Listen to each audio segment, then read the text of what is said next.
Hello दोस्तों, नमस्कार दोस्तों। आप सभी का आज की क्लास में फिर से स्वागत है। तो आइए स्टार्ट करते हैं हमारी क्लासेज। जो एसएससी जीडी की सीरीज हमने स्टार्ट की है, हम इसमें 100 पेपर करवाने वाले हैं जब तक कि हमारा एग्जाम है। 20 फरवरी से जो एग्जाम होने वाला है तब तक जो हम ये सीरीज चालू रखेंगे। आज का हमारा जो प्रैक्टिस सेट है ये 21 नंबर है। इससे पहले हमने 20 क्लासें अपलोड कर दी है। आप वो क्लासें अगर आपने अभी तक नहीं देखी है तो आप वो क्लासें देखिए। तो आइए स्टार्ट करते हैं बिना देरी किए हुए आज की हमारी क्लास। आज की क्लास का हमारा पहला क्वेश्चन आपके सामने है। जल्दी से क्वेश्चन पढ़िए और इसका आंसर बताइए। क्वेश्चन में दे रखा है, ब्रेबोर्न क्रिकेट स्टेडियम भारत के निम्नलिखित में से किस राज्य में स्थित है। तो ब्रेबोर्न जो क्रिकेट स्टेडियम है वह कौन से राज्य में स्थित है। तो इसका आंसर क्या होगा, ऑप्शन में दे रखे हैं। 1 नंबर है मध्य प्रदेश, 2 बिहार, 3 नंबर पे महाराष्ट्र और केरल। तो ब्रेबोर्न क्रिकेट स्टेडियम है वह कौन से राज्य में है, ये महाराष्ट्र के मुंबई में स्थित है। और भारत का सबसे बड़ा या विश्व का सबसे बड़ा क्रिकेट स्टेडियम कौन सा है, ये है नरेंद्र मोदी स्टेडियम, जो कि विश्व का सबसे बड़ा क्रिकेट स्टेडियम है। कहां पर है ये, अहमदाबाद में, गुजरात के अहमदाबाद में है। और इसको पहले सरदार पटेल स्टेडियम के नाम से भी जाना जाता था। इसकी दर्शक क्षमता कितनी है ये भी पूछा जाता है। तो इसकी कितनी है, 1,32,000 जो है नरेंद्र मोदी क्रिकेट स्टेडियम की दर्शक क्षमता है। यहाँ पर जो अभी आईसीसी क्रिकेट विश्व कप 2023 हुआ है, यहाँ पर फाइनल मैच खेला गया था, उसको किसने जीता है, ऑस्ट्रेलिया ने उसको जीत लिया है। तो ये भी आपको याद रखना है, ये क्वेश्चन बनेंगे, स्टेडियम से रिलेटेड क्वेश्चन एग्जाम में पूछे जाते हैं कि फाइनल मुकाबला कहाँ हुआ, आईसीसी क्रिकेट विश्व कप 2023 किसने जीता, किसने इसकी मेजबानी की। तो क्रिकेट से जितने भी क्वेश्चन बनते हैं वो आप उसका अलग से क्लास हमने बना के अपलोड की है। तो आईसीसी क्रिकेट विश्व कप की वो क्लास आप देखिए, उसमें हमने सारे क्वेश्चन कवर किए हैं। नेक्स्ट क्वेश्चन की ओर बढ़ते हैं, इसका आंसर बताइए। क्वेश्चन में दे रखा है, निम्नलिखित में से कौन भारत के 50वें मुख्य न्यायाधीश बने। तो भारत के मुख्य न्यायाधीश कौन है, वर्तमान में भारत के मुख्य न्यायाधीश कौन है आंसर बताइए। इसका ऑप्शन आपके सामने है, जल्दी से आंसर कमेंट करके बताइए। ऐसे क्वेश्चन आपको पता होने चाहिए, करंट के क्वेश्चन एग्जाम में पूछे जाते हैं। तो बताइए भारत के 50वें मुख्य न्यायाधीश कौन बने हैं। तो इसका आंसर होगा धनंजय यशवंत चंद्रचूड़। कौन है, डी वाई चंद्रचूड़ जो है ये 50वें मुख्य न्यायाधीश है। और इसकी नियुक्ति कौन करता है, ये सीजीआई की नियुक्ति है।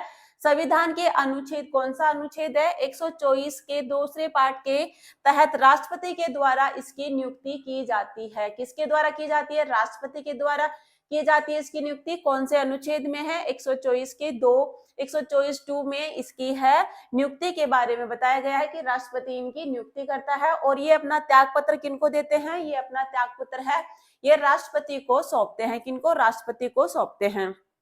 नेक्स्ट क्वेश्चन की ओर बढ़ते हैं और इसका आंसर बताइए। विटामिन से रिलेटेड क्वेश्चन पूछे जाते हैं कि विटामिन की खोज किसने की थी, विटामिन का नामकरण किसने किया था, विटामिन से होने वाले रोग, उनके रासायनिक नाम, उनके स्रोत आपको सब पता होना चाहिए। तो हमने सारे कवर किए हैं, जो बच गया है उनको 1-2 क्लास में और कवर कर देंगे। तो आपको ये सारा पढ़ के जाना है। विटामिन वेरी वेरी इंपॉर्टेंट है। तो इसका आंसर बताइए। क्वेश्चन में क्या दे रखा है, विटामिन ए का रासायनिक नाम क्या है। तो विटामिन ई का रासायनिक नाम क्या है, जल्दी से इसका आंसर बताइए। ऑप्शन में दे रखा है टोकोफेरल, बी है फिलिक्विनोन, और सी है कैल्सीफेरोल, और डी है रेटेनॉल। तो विटामिन ई का रासायनिक नाम क्या है, इसका आंसर क्या होगा, इसका करेक्ट आंसर है ए, जो कि है टोकोफेरल जो है इसका रासायनिक नाम है। इसकी कमी से कौन सा रोग होता है, इसकी कमी से जनन शक्ति का कम होना, या जनन शक्ति का जो रोग है, जनन शक्ति का कम होना है, वो विटामिन ई की कमी से होता है। इसके स्रोत कौन कौन से हैं, विटामिन ई है वो कहां कहां से प्राप्त होता है, ये हरी पत्तेदार सब्जियों से, सूरजमुखी के बीज से, वनस्पति तेल, नट्स एवं बादाम से ये प्राप्त होता है। इसके अलावा अन्य जो विटामिन है उनके रासायनिक नाम भी देख लीजिए। रेटेनॉल है, ये किसका नाम है, विटामिन ए का रासायनिक नाम है रेटेनॉल। विटामिन बी का है थायमीन। विटामिन सी का है अस्कॉर्बिक एसिड। क्या है, अस्कॉर्बिक एसिड जो है विटामिन सी का रासायनिक नाम है। ये इंपॉर्टेंट है, यहाँ से देख लीजिए, सबके रासायनिक नाम आपको याद होने चाहिए। तो नेक्स्ट क्वेश्चन की ओर बढ़ते हैं, इसका आंसर बताइए। युद्धों से रिलेटेड क्वेश्चन एग्जाम में पूछे जाते हैं, तो जितने भी युद्ध है वो आप एक साथ लिख लीजिए, जितने भी एग्जाम में बार बार पूछे जाते हैं, रिपीट हो रहे हैं, इन पे अलग से हमने क्लास अपलोड की है। तो इसका आंसर बताइए, हल्दी घाटी का युद्ध कब हुआ था? 1776, 1576 में हुआ था। कब हुआ था? 1576 में। कौन सा हुआ था? हल्दी घाटी का युद्ध हुआ था। मुगल शासक अकबर और किन के बीच में हुआ था? हल्दी घाटी का युद्ध है वो किन किन के बीच में हुआ था और कब हुआ था? तो ये कब हुआ था? 1576 में हुआ था। और कौन था मुगल सम्राट? कौन था उस टाइम पे? अकबर था। दूसरी तरफ कौन था? ए महाराणा प्रताप, बी राणा कुंभा, सी राणा सांगा और डी पृथ्वीराज चौहान। तो ये मुगल शासक अकबर और महाराणा प्रताप के बीच में ये युद्ध हुआ था। किनके बीच में हुआ था? महाराणा प्रताप के बीच में हुआ था। अकबर की तरफ से इसमें राजा मान सिंह ने हिस्सा लिया था। तो ये इंपॉर्टेंट पॉइंट हुए इससे। नेक्स्ट क्वेश्चन की ओर बढ़ते हैं, इसका आंसर बताइए। क्वेश्चन क्या है? कपास, जूट, रेशम, ऊनी वस्त्र, चीनी और खाद्य तेल आदि किस उद्योग से संबंधित है? तो ये है सब कौन से उद्योग से संबंधित है? ऑप्शन में दे रखा है संयुक्त क्षेत्र उद्योग से, बी में है भारी उद्योग से संबंधित है, सी है कृषि आधारित उद्योग से संबंधित है, या खनिज आधारित उद्योग से संबंधित है। तो कौन सा है? देखिए, कपास है, जूट है, रेशम है, ऊनी वस्त्र है, चीनी और खाद्य तेल, ये किस उद्योग से संबंधित है? ये कृषि आधारित उद्योग से संबंधित है। किससे संबंधित है? ये कृषि आधारित उद्योग से संबंधित है। इसके अलावा और कौन कौन से है जो कृषि आधारित उद्योग धंधों से संबंधित है? कपास उद्योग है, गुड़ एवं खांडसारी है, फल सब्जियां आधारित है, आलू आधारित कृषि उद्योग है, सोयाबीन आधारित, तिलहन आधारित,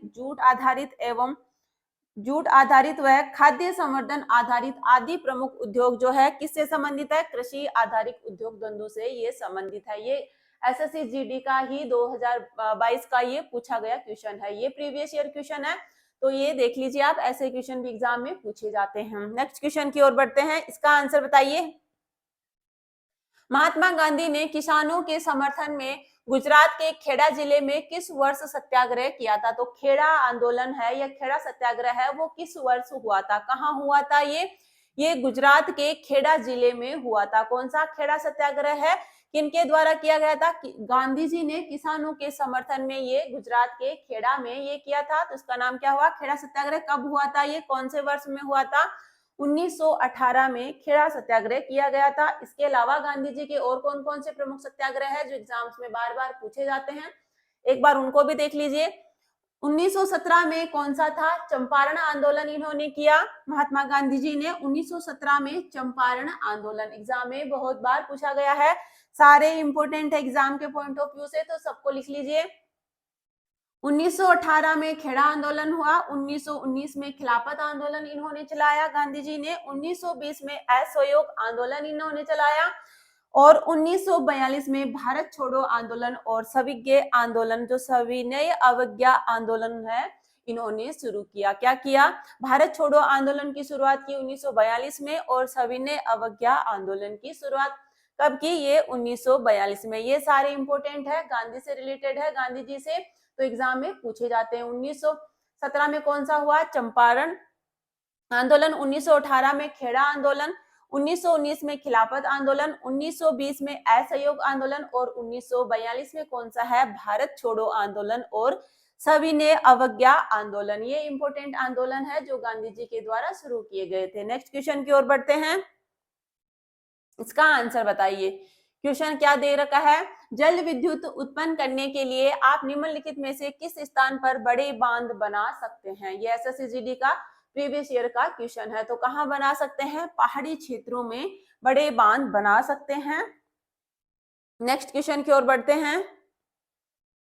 क्वेश्चन है 1 अगस्त 2022 से प्रभावी भारतीय कृषि अनुसंधान परिषद के नए सचिव कौन है? तो कौन है इसके? आईसीएआर के नए सचिव कौन है? तो कौन है? ये है हिमांशु पाठक। ये एग्जाम में पूछा गया क्वेश्चन है। तो कौन है? हिमांशु पाठक है। आईसीएआर की स्थापना कब की गई थी? 16 जुलाई 1929 में इसकी स्थापना की गई थी। और इसका मुख्यालय कहाँ है? ये नई दिल्ली में इसका मुख्यालय किसका है? भारतीय कृषि अनुसंधान परिषद का मुख्यालय नई दिल्ली में है और इसकी स्थापना 16 जुलाई 1929 को की गई थी। ये इससे इंपोर्टेंट पॉइंट हुए। और इसके नए सचिव कौन बने हैं? ये हिमांशु पाठक जी है इसके नए सचिव बनाए गए हैं। ये इससे इंपॉर्टेंट पॉइंट हुए। ऐसे ही क्वेश्चन पूछे जाते हैं, स्थापना पूछी जाती है, मुख्यालय भी पूछा जाता है और इनके मुख्य सचिव, महानिदेशक, अध्यक्ष, ये क्वेश्चन पूछे जाते हैं। तो एक एक करके हम कवर करवाएंगे, ऐसे ही क्वेश्चन एग्जाम में पूछे जाते हैं। नेक्स्ट क्वेश्चन है, इसका आंसर बताइए।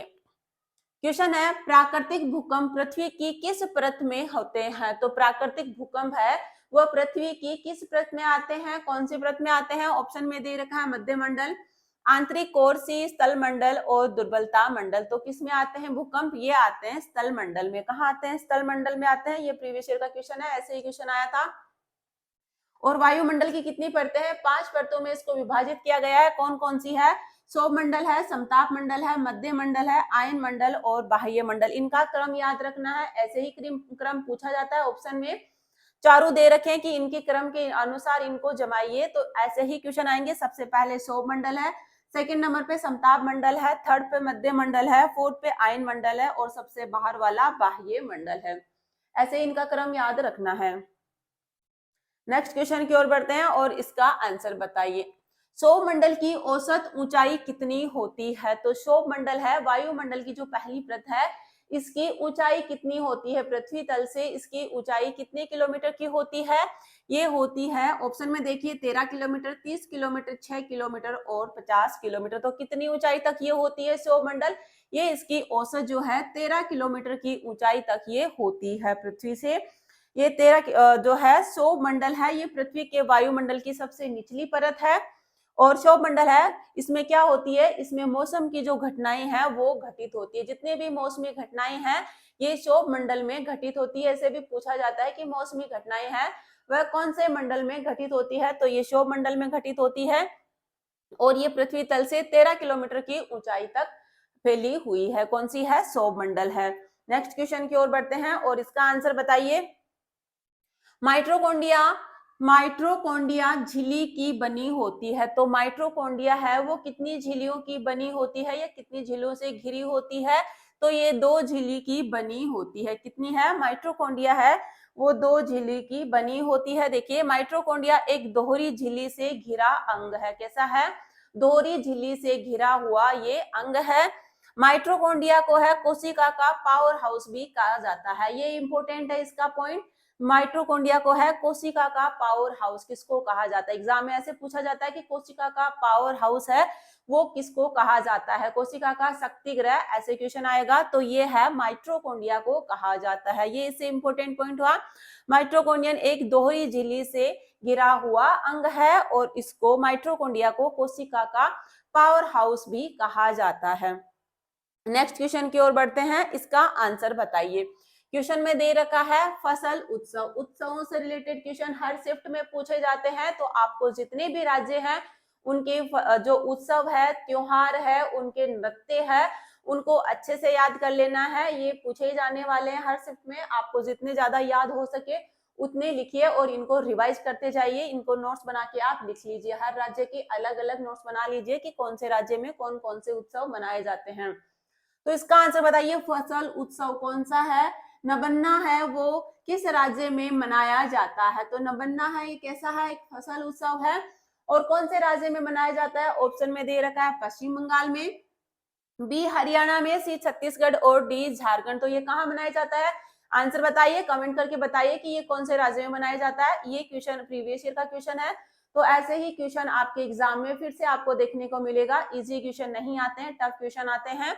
तो बताइए, नबन्ना है वह कौन से राज्य में मनाया जाता है ये उत्सव? ये मनाया जाता है पश्चिम बंगाल में। इसके अलावा पश्चिम बंगाल के और कौन कौन से उत्सव है देख लीजिए, आपकी शिफ्ट में आपको देखने को मिल सकता है। तो डोल उत्सव है, याद रखिए, दुर्गा पूजा है, ये सबको याद है। तो ये इजी क्वेश्चन हो गया, तो ये एग्जाम में नहीं आएगा। तो डोल उत्सव है, आ सकता है जमाई षष्ठी, चरक पूजा, पौष संक्रांति और पायला बैसाख। आपको ये सारे याद करने हैं, ऐसे ही टफ बनेगा क्वेश्चन। नबन्ना है ये कौन से राज्य का फसल उत्सव है? ये पश्चिम बंगाल का है। तो डोल उत्सव है पश्चिम बंगाल का। दुर्गा पूजा, जमाई षष्ठी, चरक पूजा, पौष संक्रांति और पायला बैसाख। इंपॉर्टेंट है सारे के सारे, नोट डाउन कर लीजिए या स्क्रीनशॉट ले लीजिए, आपके एग्जाम में जरूर देखने को मिलेगा। नेक्स्ट क्वेश्चन की ओर बढ़ते हैं और इसका आंसर बताइए। क्वेश्चन में दे रखा है निम्नलिखित में से कौन सा मार्शल नृत्य उत्तराखंड से संबंधित है। ऐसे ही क्वेश्चन पूछे गए हैं, ये भी प्रीवियस ईयर का क्वेश्चन है। नृत्य से क्वेश्चन हर शिफ्ट में बनता है, तो ये किसी न किसी शिफ्ट में जरूर आया था। तो इसका आंसर बताइए, निम्नलिखित में से कौन सा मार्शल नृत्य उत्तराखंड से संबंधित है। तो इनमें से कौन सा नृत्य है वो उत्तराखंड से संबंधित है। पहला है गटका, थांगता, कलारी पेटू और छोलिया। तो कौन सा है उत्तराखंड का, तो ये है छोलिया। आपको सारे उत्सव याद करके जाने हैं। कौन सा है मार्शल नृत्य, ये है छोलिया नृत्य। उत्तराखंड के लोक नृत्य देख लीजिए कौन कौन से है वहां पर। भोटिया नृत्य है, छोलिया नृत्य है, भगनोल नृत्य है, पांडव नृत्य, लंगवी नृत्य और तादी नृत्य। ऐसे ही क्वेश्चन बनने वाले हैं, तो देख लीजिए सारे उत्तराखंड के सारे नृत्य एक साथ में हैं, इनको आप राइट डाउन कर लीजिए। कौन से हैं देख लीजिए एक बार। भोटिया नृत्य है, उत्तराखंड का है। छोलिया नृत्य पूछा गया है। इसके बाद में भंगनोल नृत्य है, ये भी उत्तराखंड का है। पांडव नृत्य है, लंगवी नृत्य है और तांदी नृत्य है। सारे इंपॉर्टेंट है, आप राइट डाउन कर लीजिए, इसको अच्छे से देख लीजिए, लिख लीजिए इनको, नहीं तो एग्जाम के टाइम में भूल जाओगे। ये क्वेश्चन जरूर एग्जाम में पूछेगा। शिफ्ट में 1 से 2 भी क्वेश्चन पूछे जा सकते हैं आपके उत्सव और नृत्य से, त्योहार से, दोनों क्वेश्चन आपके शिफ्ट में देखने को जरूर मिल सकता है। तो जितने भी राज्य है उनके आपको सारा देख के जाना है, कुछ भी छोड़ना नहीं है, कोई सा भी नृत्य उत्सव। नेक्स्ट क्वेश्चन है, इसका आंसर बताइए। क्वेश्चन में क्या दे रखा है, क्वेश्चन में दे रखा है भारतीय संविधान का कौन सा अनुच्छेद भारत के नियंत्रण महालेखा परीक्षक के कर्तव्यों और शक्तियों से संबंधित है। तो कौन सा अनुच्छेद है वो भारत के नियंत्रक महालेखा परीक्षक के कर्तव्यों एवं शक्तियों से संबंधित है। तो कौन सा है, ऑप्शन में दे रखे हैं अनुच्छेद 165, अनुच्छेद 160, अनुच्छेद 148 और अनुच्छेद 149। तो कौन सा है, ये है अनुच्छेद 149 जो है किससे संबंधित है, भारत के नियंत्रक महालेखा परीक्षक। किससे है, नियंत्रक, भारत के नियंत्रक महालेखा परीक्षक के कर्तव्यों एवं कर्तव्यों एवं शक्तियों से संबंधित जो अनुच्छेद है ये है अनुच्छेद 149। वर्तमान में सीएजी कौन है, ये है गिरीश चंद्र मुर्मू। कौन है भारत के नियंत्रक महालेखा परीक्षक वर्तमान में, ये है गिरीश चंद्र मुर्मू है। और इनका कार्यकाल कितना होता है, इनका कार्यकाल होता है 6 वर्ष या 65 वर्ष की आयु, जो भी पहले होता है तब तक ये अपने इस पे इनका कार्यकाल होता है, ये अपने पद पर बने रह सकते हैं। इनकी नियुक्ति कौन करता है, इनकी नियुक्ति जो है राष्ट्रपति के द्वारा की जाती है। और अनुच्छेद 148 है, उसमें क्या उल्लेख है, इसमें है सीएजी की नियुक्ति शपथ और सेवा की शर्तों से संबंधित जो है कौन सा अनुच्छेद है, ये है अनुच्छेद 148। किससे है, सीएजी से ही संबंधित है कि सीएजी की नियुक्ति है, शपथ है और सेवा की शर्तों से संबंधित जो उल्लेख है किसमें किया गया है, अनुच्छेद 148 में किया गया है। दोनों इंपॉर्टेंट है, देख लीजिए।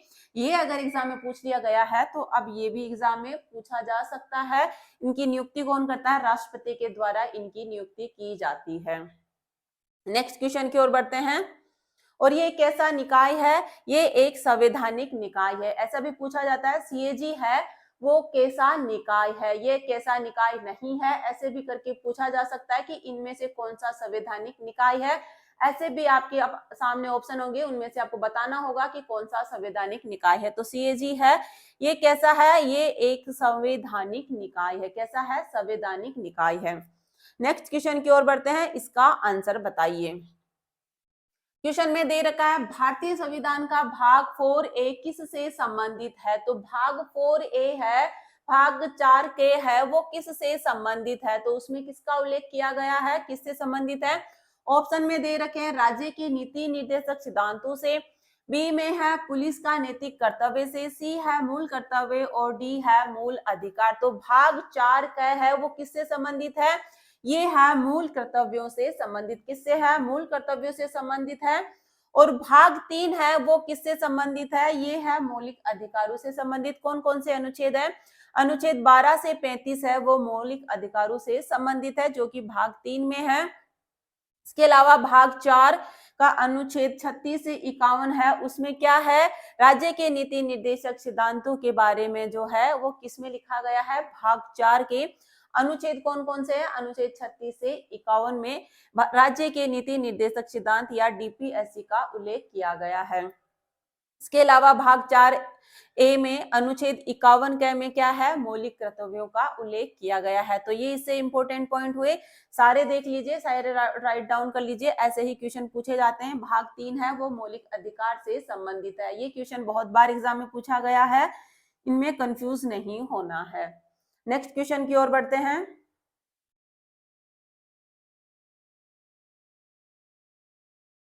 नेक्स्ट क्वेश्चन है, इसमें क्या दे रखा है, स्टेपिंग शब्द निम्नलिखित में से किस खेल से संबंधित है। तो स्टेपिंग है ये किससे संबंधित है, किस खेल में इस शब्द का यूज किया जाता है। स्टेपिंग का किस खेल में यूज किया जाता है, ए है क्रिकेट, बी बेसबॉल, सी बास्केटबॉल और डी टेनिस। तो किसमें किया जाता है इस शब्द का यूज, ये किया जाता है क्रिकेट में। किसमें किया जाता है, क्रिकेट में इस शब्द का यूज किया जाता है। इसके अलावा क्रिकेट में जो यूज होने वाली शब्दावली है वो कौन कौन सी है देख लीजिए, जो इंपोर्टेंट है वो मैंने यहाँ लिखी है। तो क्रीज है, डक है, ड्राइव है, चाइना मैन है, ये एग्जाम में पूछी गई है। चाइना मैन कौन से खेल में यूज किया जाता है, क्रिकेट में इसको यूज किया जाता है। हुक है, स्लिप है, कवर है, वाइड है और बीमर है। बीमर और चाइना मैन दोनों एग्जाम में पूछे गए क्वेश्चन है।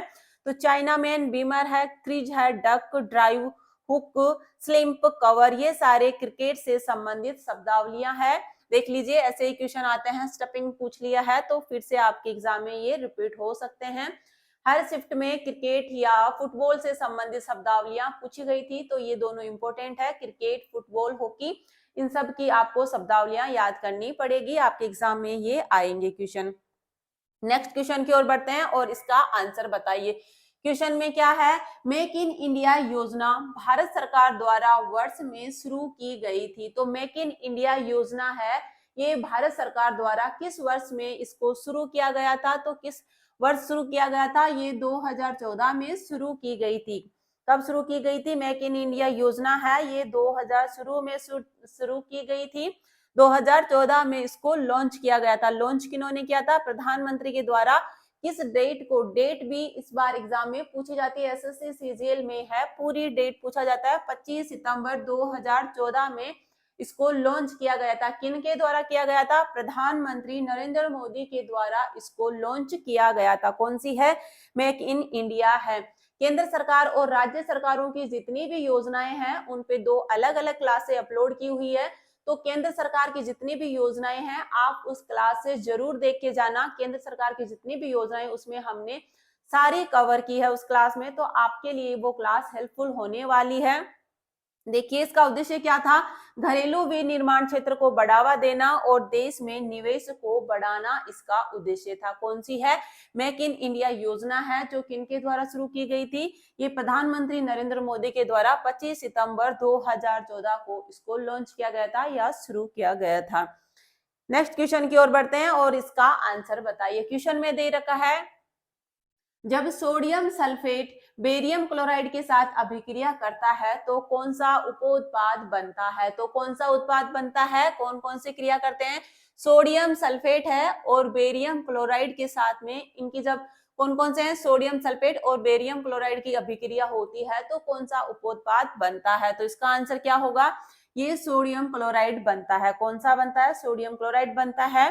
क्या क्या बनता है, सोडियम क्लोराइड और बेरियम सल्फेट का एक सफेद अवक्षेप बनता है। क्या क्या बनता है, एक सोडियम क्लोराइड बनता है और दूसरा बेरियम सल्फेट बनता है। तो ऑप्शन में क्या दे रखा है, सोडियम क्लोराइड दे रखा है, तो इस पे हमको क्लिक कर देना है या इसको हमने राइट में चूज कर लेना है। सोडियम क्लोराइड जो है इसका उपोत्पाद बनता है।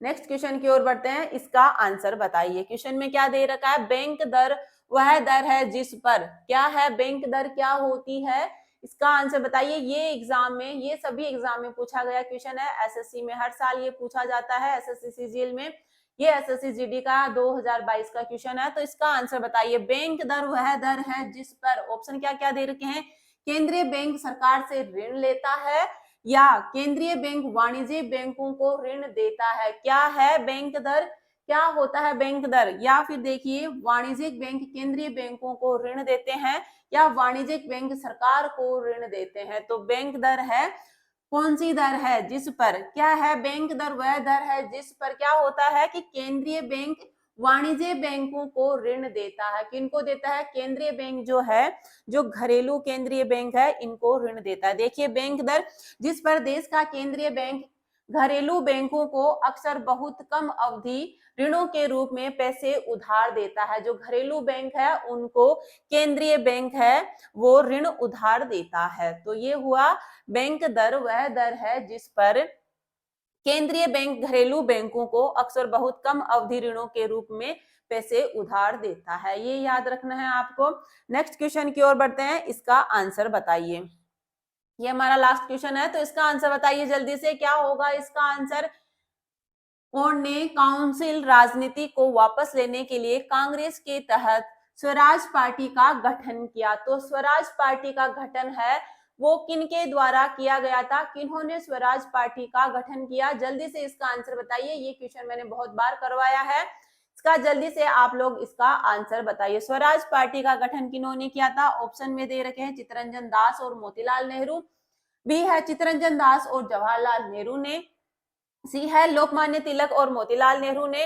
डी है लोकमान्य तिलक और जवाहरलाल नेहरू ने। तो स्वराज पार्टी का गठन है वो किनके द्वारा किया गया था? तो इसका आंसर है चित्तरंजन दास और मोतीलाल नेहरू ने इसका गठन किया था। कब इसकी स्थापना की थी इन दोनों ने? ये की थी 1 जनवरी 1923 में इसकी स्थापना की थी। किसकी? स्वराज पार्टी का गठन है वो कब किया गया था? ये किया गया था 1 जनवरी 1923 को। तो दोस्तों ये आज की हमारी क्लास थी। आपने 20 क्वेश्चन में से कितने क्वेश्चन सही किए हैं जल्दी से कमेंट करके बताइए। आज की हमारी क्लास आपको कैसी लगी, कितने क्वेश्चन सही है?